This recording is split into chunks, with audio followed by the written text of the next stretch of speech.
These days, hermits live in cabins in Idaho, where they write anti-government manifestos and tinker with letter bombs and develop body odors as deadly as the anthrax spores they wish they had in the fridge.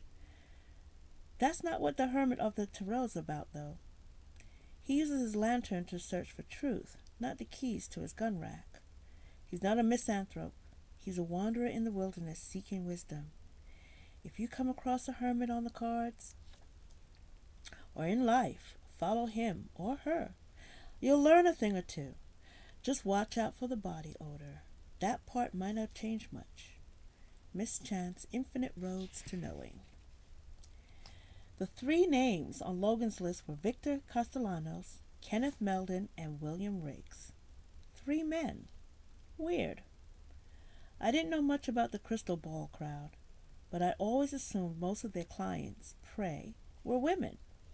Plus, men were less likely to make a stink when they were swindled. It's pride. They hate admitting how stupid they've been, which lets the con artist move on to the next dumb mark, and the next, and the next, and the next. 90% of confidence crimes are never reported at all. True fact, or as true as anything else Biddle ever told me. I used my phone book to look for listings, but I only came up with one address. William A. Riggs lived at 1703 O'Hara Drive. There were 3 Castellanos in town, but none named Victor, and there were no Meldons at all, Ken or otherwise. 1703 Drive, here I come. First, though, it was back to the White Magic 5 and dime for another wardrobe change. I was about to visit someone who had been burned by my mother. Showing up on his doorstep looking like another member of Fortune Teller's Local 557 didn't seem like a good idea.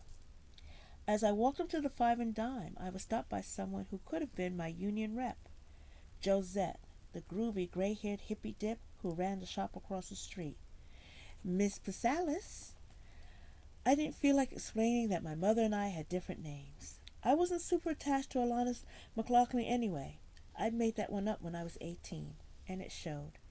Yes, I said. I'm so glad I saw you. There's something I need to tell you. Oh? About an hour ago, I happened to glance this way and saw a man trying to get into your mother's store. He tried the door, banged on the glass, looked in the windows. He seemed really agitated. He was shouting something, but by the time I came outside to hear what it was, he was leaving. What did he look like? He was an older gentleman. An old gentleman, really. In his 70s, maybe. Not very big. He was wearing sweatpants and a cardigan and a baseball cap. I crossed my fingers. Do you know Anthony Grandy? Josette made a face that seemed to say she didn't know the guy, but she knew what he smelled like, and it wasn't good. Not really, but I'm familiar with him. Could it have been him? No, definitely not. Damn, so now I had 2 stalkers? I was just glad one of them was an AARP member. I feel like I've seen him before, but I can't say where, Josette went on. I'm sorry I can't tell you more. I thought you ought to know, though. Thanks. I appreciate it. I turned to go. I also wanted to tell you how sorry I am about what happened to your mother, Josette said. I had no idea who you were when I read for you yesterday. That's okay. How could you have known? Have the police made any progress? I thought I saw you with Josh Logan this morning. Ah, the joys of life in Mayberry. The neighbor folk had taken notice of my comings and goings. I was going to have to start using the back door. No news, I said. Well, I'm sure that won't be the case forever. Thanks. We'll see. Again, I turned to go. Miss Pasalis, I hope you won't mind my saying so, but by the time I turned back her way, Josette seemed to have changed her mind about speaking at all. Her lips were pressed together in the kind of tight, sad smile a mother might put on before saying, You know, honey, that dress will probably look better on someone with hips that were a little less. Someone else's mother, I mean. Mine would have said, You look like a satin-wrapped ham.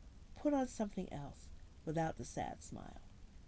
Yes, I said. Josette reached out and took my hand in hers. I don't mind so much. At least it meant she wasn't going to hug me. She was wearing a sleeveless, shapeless, hemp-looking smock thingy that revealed lean but muscular arms it probably would have been hard to wriggle free out of. Who knew yoga could give a gal such guns? If you need a friend, Josette said, someone who knows this place and these people and how to run a business and build a life here, I hope you'd come and talk to me. Thank you. That's very kind. I gave her hands a squeeze, freed myself, and escaped into the white magic five and dime. It was very kind. Too kind. The kind of freaks me out. I didn't see a lot of kindness as a kid. When I did, it wasn't called kindness. It was called weakness, or bogus. I didn't see it as a weakness anymore. The bogus part I was working on. Case in point, I was changing clothes, going from gypsy to blank slate, and I was thinking about Josette. And it occurred to me that she wasn't just being too kind, but her reading the day before had been too good. There'd been the talk about big changes and new places and death, and hovering over it all, that tricky, wicked bitch, the reverse Queen of Wands. Was I really supposed to believe Josette could be that on the nose without knowing who I was? Maybe word had gotten around about me even sooner than I thought. Maybe some people, more than Eugene Wheeler, had been expecting me. Or maybe Josette really could see the future in a bunch of cars that looked like a Renaissance fair on acid. She'd even hinted that there was an interested man in my future. And then Logan comes along, and whatever was happening there. Who could have predicted that? Just because Mom was a sham didn't mean every tarot reader was. Of course, my mother would have been ashamed of me for having such thoughts. She would have found them hopelessly, dangerously, disgustingly naive. So I kept having them. 1701 O'Hara Drive had an immaculately manicured lawn and blooming rose bushes and little granite cherubs frozen mid-scamper here and there around the hedges. 1705 O'Hara Drive had a tricycle on the porch and a scooter propped against the garage door, and balls and dolls and plastic buckets and shovels scattered across the grass. 1703 sat between them like suburban Sargasso Sea. The small plot, was barren and sun-baked. The house was a drab brown box. The driveway was empty. No name on the mailbox. The Baumgartners had granite cherubs. The Clarks had real kids. There wasn't even a number on the house. If it hadn't been for 1701 and 1705, you'd never have known that the address was. The place looked so Spartan and lifeless it could have been a coffin waiting to be buried. This was the home of William Riggs, disgruntled five-and-dime customer, and before I even stepped onto the porch, I knew the man had all the warmth and vibrancy of an ice cube. I put an unassuming smile on my face. I didn't expect it to last long. There was a moment of silence after I rang the bell, then the sound of soft, slow footsteps. The door opened just wide enough for a woman's face to poke through. She looked wary, tentative, like a rabbit sticking her nose out of the warren to sniff for wolves. Yes? Is this the house of William Riggs? Yes. Is he home? No, he's at work. Is he in some kind of trouble? No. Oh, the woman said, sounding strangely disappointed. She looked a little younger than me, 30 maybe, with short blonde hair and blue eyes and glasses. Her face was thin, almost gaunt, but she could have had the body of a linebacker for all I knew. The door hadn't opened any wider. My name is Alanis McLaughlin, I said. My mother was Athena Pasalis from the White Magic Five and Dime on Fernier Avenue. Oh, I'm here because I can't talk to you. The rabbit jumped back into her warren. The door slammed shut. I didn't hear it being locked, though, and I didn't hear footsteps either. The woman was still only feet away from me. I just wanted to talk to Mr. Riggs a moment, I said. I've heard he was unhappy with my mother for some reason, and I wanted to see if it was anything I needed to know about. I'm in town to wrap up her affairs, and you might have heard that she's dead, and I hate to leave with any disputes still unresolved. The door stayed shut. I started to back away. I hope you'll tell him I came by. He can find me over at the Five and Dime if he wants to talk. I'm sorry for any trouble my mother might have caused him. I was about to turn and walk back to my car when the door opened again, wide this time. You really don't want to talk to my husband about Athena, said the woman, but you can talk to me. Mrs. William Riggs, Marcia, did not have the body of a linebacker, unless you're looking at the skinniest 12-year-old in the Pee Wee League. She was small, even scrawny, as shapely and curvaceous as a lamppost. She hadn't always been like that. The inside of the house was spare and unadorned, like the outside, with bare walls and no clutter or tchotchkes, and only one picture in sight, Marcia and her husband on their wedding day. He was wearing an army uniform. She was in a bridal gown filled out with at least 15 more pounds than she carried now, and she had a rosy glow and a big smile.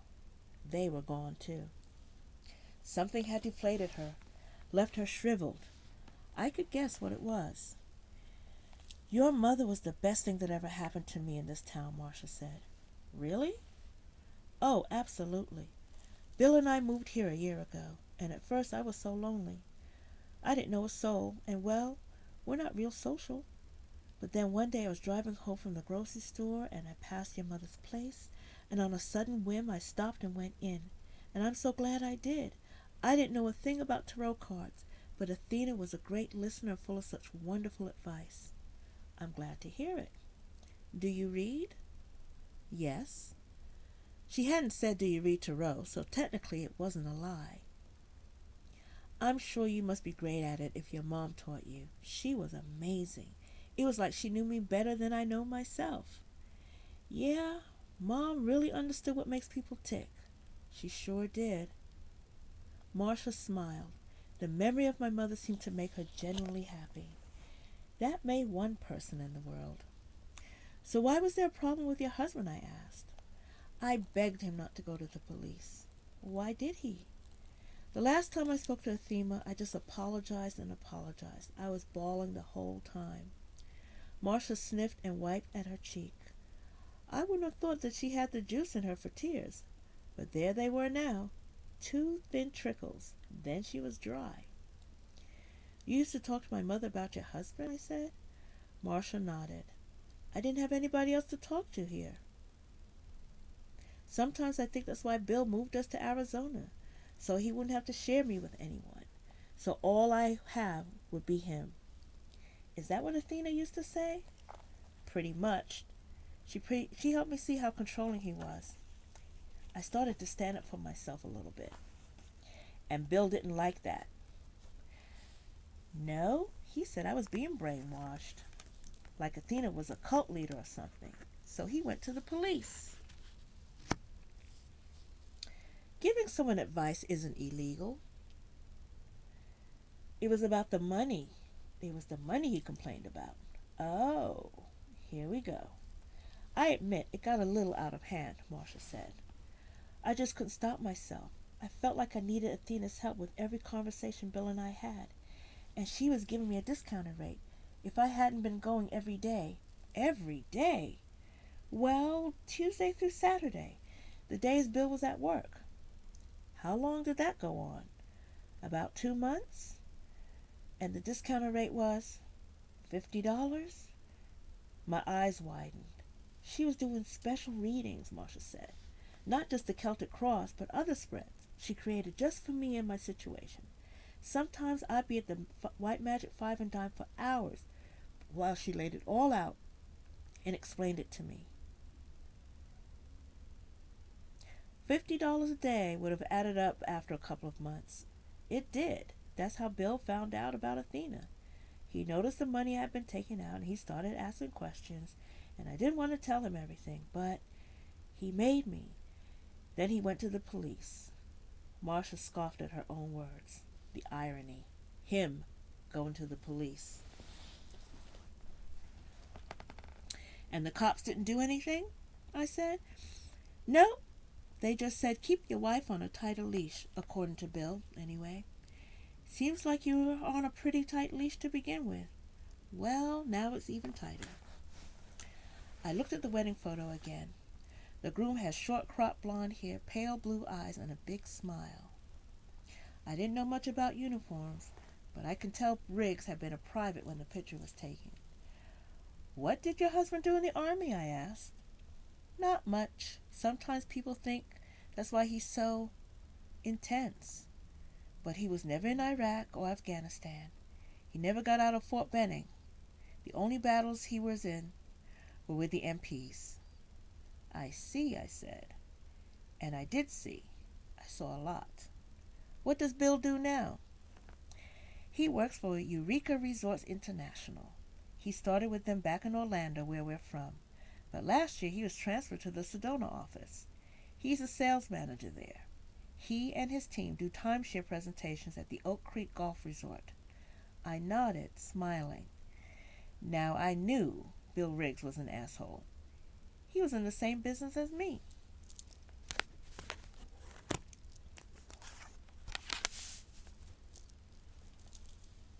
Bardacci is actually closer to the resort than Sedona. So, Marcia shrugged, slumped, shriveled just a little bit more. Here we are. "Well, I'm glad my mother could make your time here a little easier, even if it was for only a little while. She truly was a godsend. I miss her every day." "It must have been a shock when you heard what happened to her." "Oh, it was. I just couldn't believe it. Poor Athena. How could anyone have done something like that to her?" "That's what I keep wondering." Marcia looked away for a moment, then met my gaze again.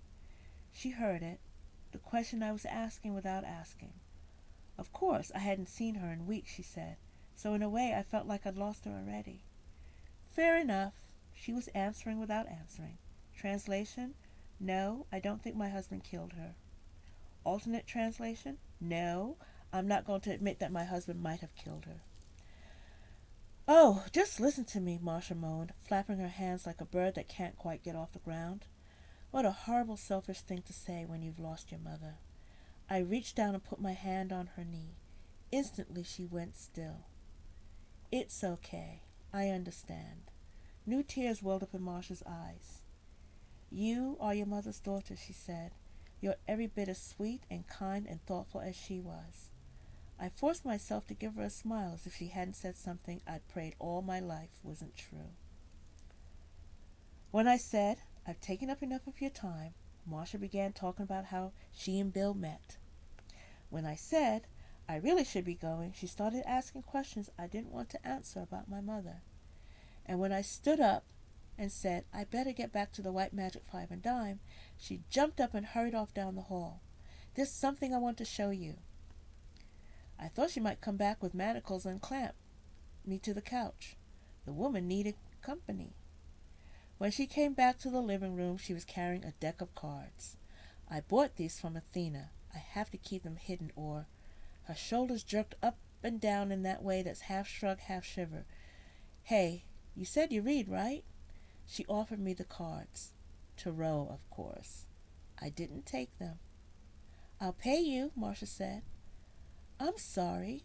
Now really isn't a good time. There's so much to take care of while I'm in town. You know, arrangements to make." "Of course, I'm sorry. How thoughtless of me to even ask." "It's okay. No problem, really. You spent so much time watching Athena work. You could probably read the cards as well as I can anyway." "You mean do a reading for myself?" "Why not?" "But I thought that wouldn't work. That you need somebody else, someone separate from your situation, with an unbiased point of view, or you miss a lot of the messages. That's what Athena said, anyway." "Of course she did," I said. "But really, there's nothing wrong with giving it a try on your own. You might be surprised at what you find." Marcia looked dubious. The hand holding the cards fell to her side, the arm limp, dead. Trying didn't seem to be her strong suit. I started toward the door again. "Pop into the Five and Dime sometime, if you can swing it, and I'll do that reading for you. I'd love to talk some more." Marcia smiled sadly. "Okay," she said. "I'll try." I assumed I'd never see her again, but I didn't stop thinking about her. That was the one way I knew I wasn't like my mother. Don't you ever feel sorry for them? I asked Biddle once. I knew better than to ask Mom. Who? Biddle said. You know who, the people we get money from. Do you feel sorry for that? We were in a Godfather's Pizza in Louisville, Kentucky. Biddle was pointing at my plate. Do I feel sorry for pizza? I asked. For the pig that pepperoni used to be. I thought it over. Yes, I guess I do. My mother was sitting across the table from me, next to Biddle. Oh, yeah? Well, let me help you out then. She swiped the pizza off my plate and took a big bite. That salad bar's over there, she said as she chewed. It had been a long day of pot stirring. Time to step back and let things simmer. See what boiled over, burned, set the place on fire. I headed to the Five and Dime. Clarice was there, doing homework upstairs with a gothy girl I'd seen her with at school. They looked a little disappointed that an anvil hadn't fallen on me that day. After introductions, the friend was CC, or CC, or CC, or CC. I didn't ask which. I offered to spring for dinner. The girls managed to set their dislike aside for me long enough to say yes. The consensus? Mexican again. Vegetarian burritos for me and Clarice. Carne asada for the friend. I wonder if CC, etc. was on the wrestling team. It didn't seem likely. I just wish Matt Gorman was here, I said after phoning in the order. I'd love to meet him. CC looked surprised. Clarice looked completely disinterested in a way that told me that she was surprised too. How do you know about Matt? She said. Well, he's your boyfriend, isn't he? He's the talk of the town. So what's he like? Oh, you know, cute, nice, funny, everything I've always wanted in a man. Cece snorted, then went back to looking spooked. And athletic, too, I said. He's a wrestler, right?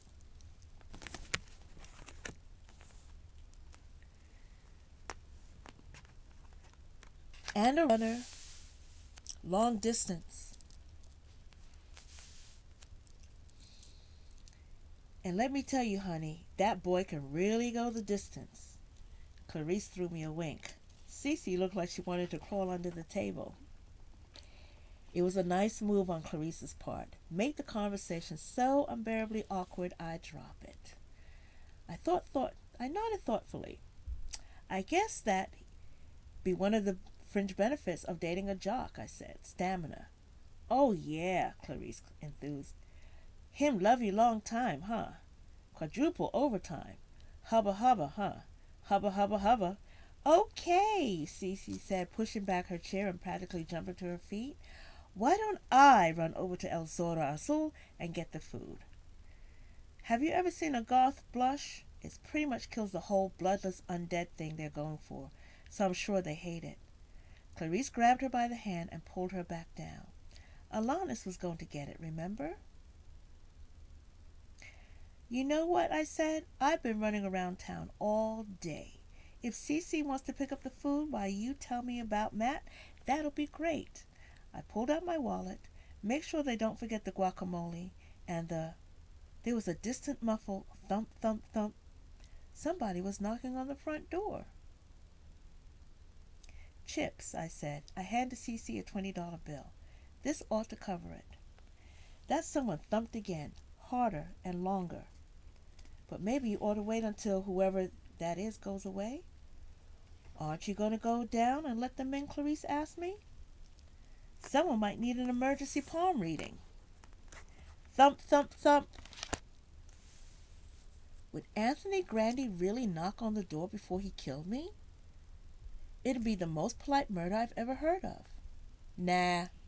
Thump, thump, thump, thump, thump. Whoever it was, they weren't going away. I snatched the 20 back. All right, I'll see who it is, and I might as well get the food while I'm at it. I headed for the stairs. Thump, thump, thump was coming from the front of the building. I moved toward it slowly in the dark, careful to keep my footfalls light. Come on, open up, I heard a man say. I know you're in there. I see the lights on upstairs. I'm not leaving until you talk to me. I tiptoed to the picture window and peered out around the curtains. It was dark outside, and I didn't have a good angle, but I could make out a man's half back. As back halves go, it wasn't particularly scary. He was wearing sweatpants and a cardigan and a baseball cap and walking shoes so white they practically glowed in the dark. Not what you actually picture the busy killer on the go throwing on when they head out for an evening's homicide. No, it looked more like Josette's geezer, the one she'd seen stomping around the White Magic Five and Dime that morning. I will not be ignored, he roared. Open that door. I was surprised he didn't say dag nabbit. I decided to show respect for my elders. I decided to avoid more of a scene. I decided to be stupid. I opened the front door. Sir, I said, I don't know what the problem is, but if you'll just... Back, back, back, back, the man barked. I backed up. He walked in. Between us was the gun he just pulled from under his sweater. It wasn't the first time I'd had a gun pointed at me. It wasn't the second or third time either. Practice makes perfect, I hoped. Welcome to the Might Magic Five and Dime, I said to the man. How can I help you?